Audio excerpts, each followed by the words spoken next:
Hey, what is going on, everybody? MechlordGames here today. Finally with a video.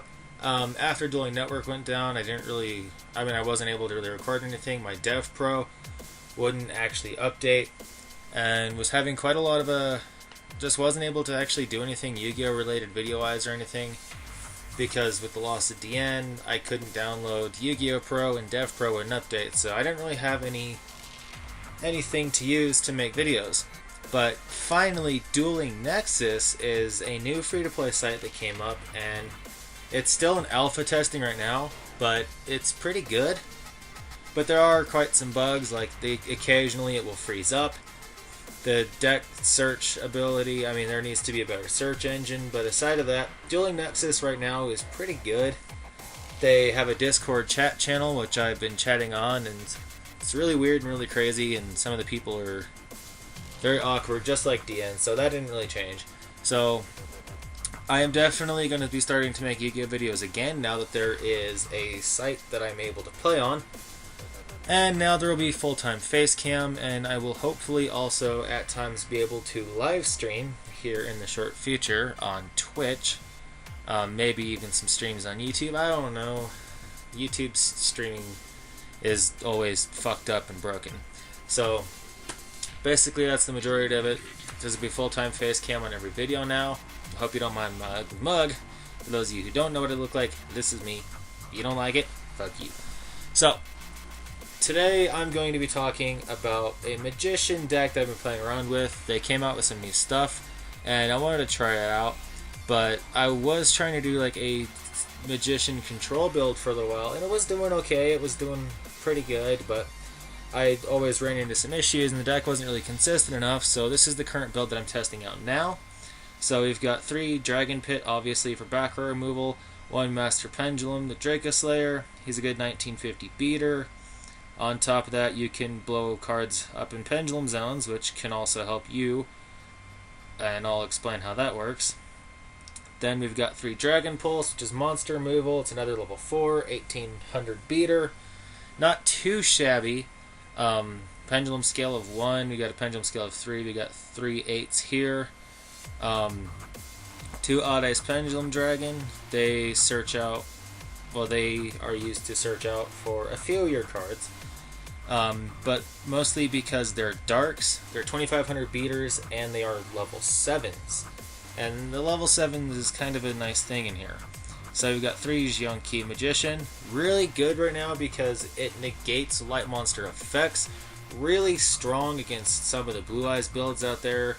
Still strong against some Light Sworns that are, people are still playing. It's still a relevantly good card to negate light monsters effects. And on top of that, you can turn Xyz monsters into levels to use for Xyz summons. So that is kind of a little bit of a crazy effect. But Pendulum scale of 3, 2500 beater, spellcaster. He's dark, and that's another reason why I'm using this guy, is because he's dark. 3 Oath Dragon Magician. Being able to recycle cards being able to recycle off your Dragon Pits or your Dragon Pulses are pretty nice. And being able to Pendulum summon the Oath Dragons and recycle your stuff can be huge. It's also a 2100 beater, and you could use them for rank 6s, but generally I just use this guy as a beater and for being able to special summon them back to the board to get out, just to recycle some of your ditched material, some of your ditched monsters, so you can make more plays later on. 3 copies of Thunder Dragon. Now, this tech I find amazingly fun in any Pendulum deck. Discard it, add 2 Thunder Dragons. You can Pendulum summon these, and you can make Constellar Pleiades off this. Really, really good tech in a Pendulum deck like this. I love it. I started running the Thunder Dragons just because it's pure extra consistency. You can just Thunder Dragon, search into 2 Thunder Dragons, and then you have a easy Pleiades, which is really, really good. 1 copy of Luster Pendulum, the Draco Slayer, 1850 beater, is a tuner. We'll talk about. He's used to summon both the Dynastor Power and Ignister Prominence. One Skullcrobat Joker, obviously, for searching reasons. I mean, there's no point. I mean, if you're playing a Magician deck, you pretty much have to have Skullcrobat Joker. The only thing that would make this deck any better is if Joker was available at 3. If Joker was at 3, this deck would be a lot better, but it would also make a lot of other of the Performer Pal, Magician, or Odd Eyes decks better, which, let's face it, nobody really wants that to happen. So Skullcrobat Joker right now would still be a little too good. One Wisdom Eye Magician, if we had more than one Wisdom Eye, you know, this deck would also still be a lot better and a lot more consistent, and be able to play a little bit easier and be easier to handle. And I'm running one copy of Time Gazer Magician. It makes it to where your opponent can't activate traps when you are attacking with Pendulum monsters. That is a really key choice in here, and also it is a Pendulum scale of 8, and we're gonna either need this or Dragon Pit. Dragon Pit is obviously your main because you get rid of opponent's trap cards, but if they pop a Dragon Pit, you don't have access to a Dragon Pit, but you do have a Time Gazer. Time Gazer is really nice just because it's a free, I mean, it's a scale 8. It is also a dark. But the... Come on, let's just move your... Shit! Hold on.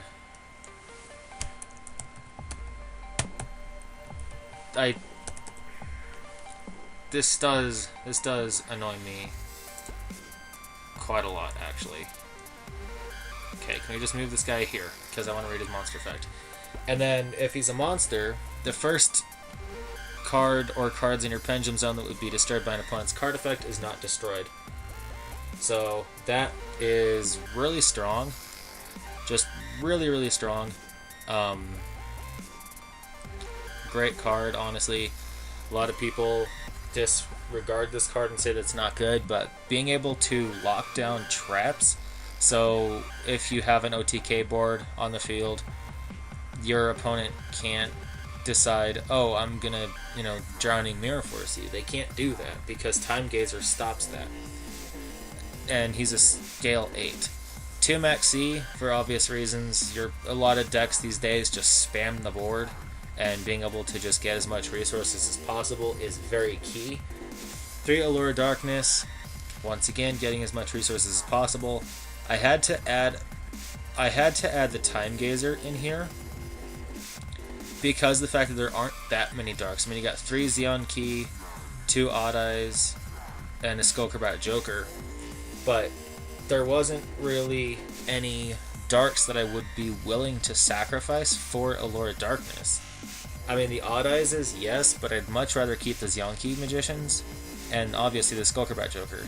So Time Gazer Magician is another target for Allure, just to be able to make Allure a little bit more playable. Running 3 Pot of Desires.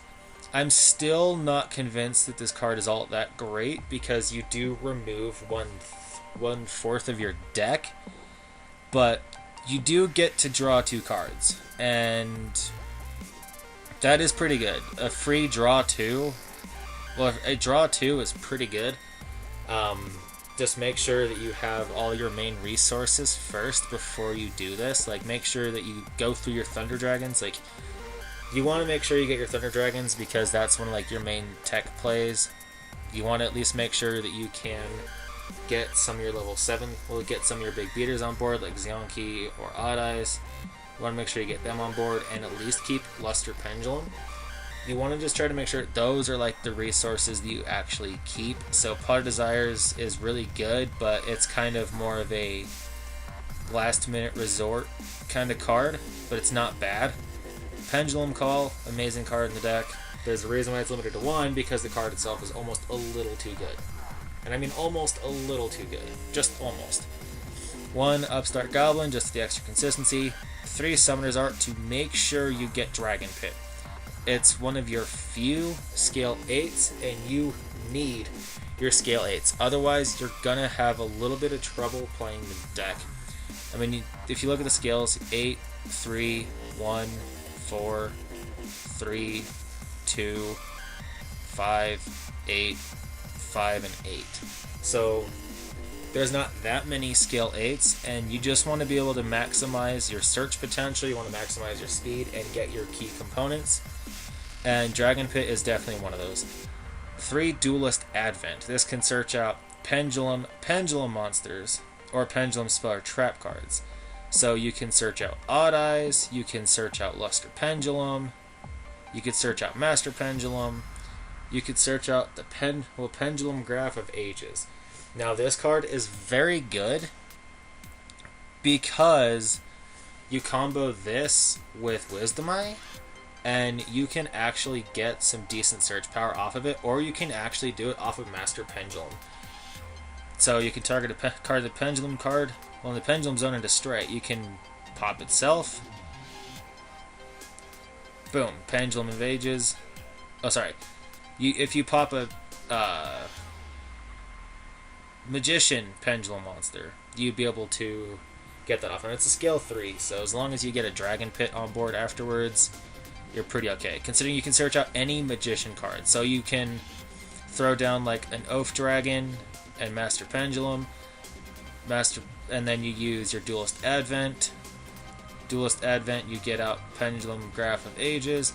You activate this, use Master Pendulum, blow up the Oath Dragon, search into Dragon Pit off of Pendulum Graph of Ages, and then you can use Dragon Pit, ditch a card, special summon the Oath Dragon, and then get back whatever card it was that you just sent to the graveyard. So that's one way to, I mean, that's a little nice combo for that. You can also just blow up Wisdom Eye. Wisdom Eye will get you a search off of this. I used to run this card at 3 just because I thought that it would be best to have that, you know, just in case like somebody blows up my stuff, but it just wasn't really working that well and was getting too cloggy. So for the extra deck, Dynasty Powerful, the Mighty Draco Slayer, great defensive card. You can just fusion summon it straight away by attributing any Pendulum with Luster Pendulum the Draco Slayer, or even Master Pendulum, and then you can special summon a Draco Slayer Pendulum monster from your hand or graveyard, but it can't be used as a fusion summon. But Pendulum monsters in your monster zones and Pendulum zones cannot be destroyed by battle or card effects. Dynasty Powerful in this kind of deck is amazingly strong. It's very protective, it's got a lot of defense, very big card, and difficult to get over. And then we have Ignister Prominence. If you synchro to this, you can target a Pendulum monster on the field or one card in the Pendulum Zone and destroy it. So you can use this to pop any one of your Magician Pendulum cards. Pendulum Graph of Ages goes off. On top of that, you get to shuffle a card on the field back into the deck, and then you can use his effect to get a Draco Slayer monster from your deck in defense position. So you could make Ignister Prominence, get out Master Pendulum, and then fuse for Dynasty Powerful, and just be absolutely annoying. And you can get multiple searches off of your Pendulum Graph, plus your Ignister Prominence effects, or even your Master Pendulum if it's in your Pendulum Zone. So for rank 7s, Red Ice Flare Metal Dragon, good for burning through good for burning through your opponent's life points. Draco Sack, I still find this card way too good. Just, you can use it to stall. It's a good monster. They have to kill your tokens first if they even want to attempt to kill Draco Sack. On top of that, he's 2600, he's got good attack, and he can destroy any cards. Well, he can destroy any card on the field if he wants to, just by attributing the tokens. And he's hard to get rid of. Big Eye, just steal shit. Just absolutely steal shit. This is kind of one of my main, this is my main out to big monsters, except things that can't be targeted. Those, it's kind of a little more problematic. But I'll figure out a way to deal with those. I'll definitely have to put in Gameciel if I'm going to play this competitively, just to deal with those kind of monsters. But number S39, Utopia the Lightning, and of course the regular Utopia, just to make S39. But Your opponent can activate cards or effects, and during damage calc, you detach 2 material and its attack becomes 5,000. Very, very, very strong card. Very strong Xyz card. Easy to make. This is kind of like one of those monsters that I make end game if I'm in a position to win, but I don't really have much options, but I can win off of him. I'll definitely make him, just because he is wickedly just too good. Obviously, you can still have Pleiades because the Thunder Dragons. Just good play interruption. You can bounce any card on the field back to the hand. Any card. Can be very good at getting rid of just anything problematic. Can be used to interrupt chains, can get rid of monsters. Really strong. Number 101, I still play this. Just steal special summon monsters, and then you can use this and sit on this for a little while. Still good. Number 106, be able to negate monster effects. Still good. Heartland Draco. You can still use this in the deck very well because of Pendulum Graph of Ages, and of course, your pendulum monsters as well will always count basically kind of as continuous spells. So, Heartland Drago, very, very good because they can't attack it. Well, it can't be targeted for attacks, and you could just sit on this and have a wall. 1 Castell, just get rid of an important card on the field. And then Master Pendulum, the Rising Draco Slayer, good for searching out pendulum monsters, great card. Abyss Dweller shuts down graveyards. There are still a lot of decks right now that resolve around graveyard use, like some people are still all about playing PK Fire. This eliminates graveyard effects, really still strong. And then of course my loyal trusty number 52 Diamond Crab King. I still play this guy after so long. He's super, super nice to have. Could be a 3k beater or a 3k wall. Just really, really strong, hard to get over.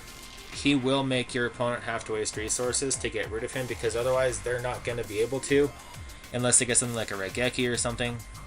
Something just insanely strong, insanely powerful, but just something that, you know, I could run in this deck, but just didn't really find the room right now to have it in. But I think I'll definitely have to put in a Regeki somewhere. Just not sure exactly where. I might take out the upstart for the Regeki.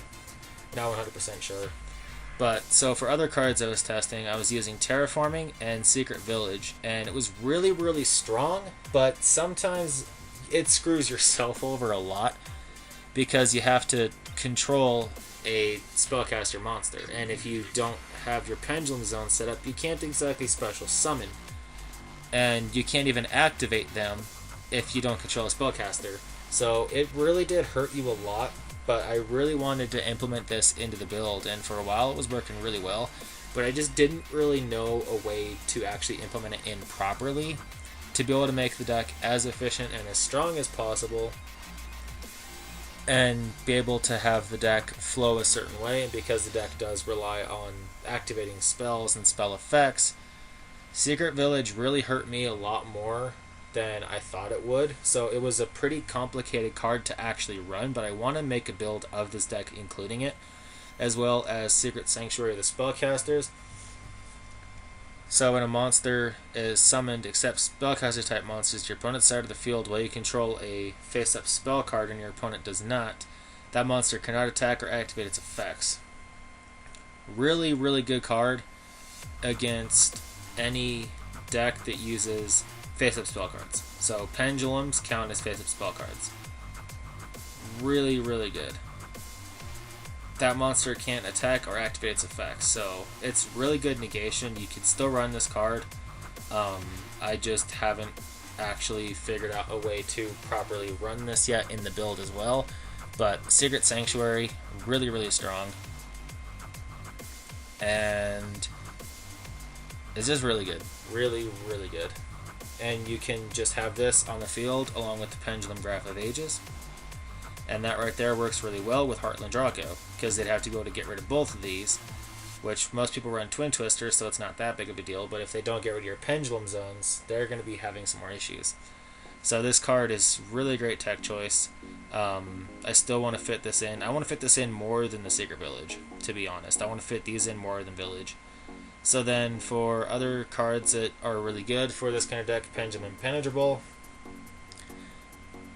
Just really strong cards in your Pendulum Zones can't be disturbed by card effects. Wavering Eyes has been banned, so unfortunately Wavering Eyes is not really an option in this deck. I wanted to use it, but unfortunately Konami was just like, yeah, no, you don't get to do that. So made me just a little sad, just a little, but not a lot. But Pendulum Impenetrable is still really good. Has pretty much the same, well, has a similar effect. I mean, you have Time Gazer Magician that has the Autumn, that basically has an effect like this, but it's not permanent. Then we have Ignite Reload. This card is still pretty good in this kind of deck. Good for extra consistency. You can shuffle back monsters you don't necessarily need. Like, you can put back your Dragon Pulses, your Master Pendulum, because really, you mainly want to get this guy off of your Ignister Prominence, rather than you still can use this with the Pendulum Graph of Ages and pull off plays that way, and it's still really good. But it's just not like the most valuable way to use him. But Ignite Reload, you can shuffle him back. I really like to go for the Ignister, bring this guy out, and then make Dynastor powerful and make that combo play. I find that better I honestly find that better. But you really need to use your level 4s with your Luster Pendulum, so you really kind of want to hold on to your level 4 magicians, whether it's Skullcrabat Joker, Wisdom Eye. You really want to hold on to your level 4s with the Luster Pendulum, and that just really, because you need to be able to make this guy. So as good as this card is, it didn't really fit the build all that well, considering Oath Dragon you really want to have, Xionki you really want to have because he's one of your big beaters, Odd Eyes doesn't really matter that much, but you just want to be able to keep your resources for, like, if you get Allure, you want to keep these guys, you want to keep this, you still need to keep these guys in your hand in case you get an Allure. So really this card just didn't really find a spot in the build for me, honestly. Not that it wasn't bad, or not that it couldn't have a spot in the build. It just never really had a reason to have a spot in the build, although it's really not a bad card. So anyways, guys, thank you for watching. I am finally going to be back to YouTube full time, so I'll be here making videos again for Dueling Nexus. This site is pretty good, but there are still bugs that need to be worked out. So thank you for watching. Remember to like, rate, comment, subscribe, and I will see you guys again in the next video. Peace out.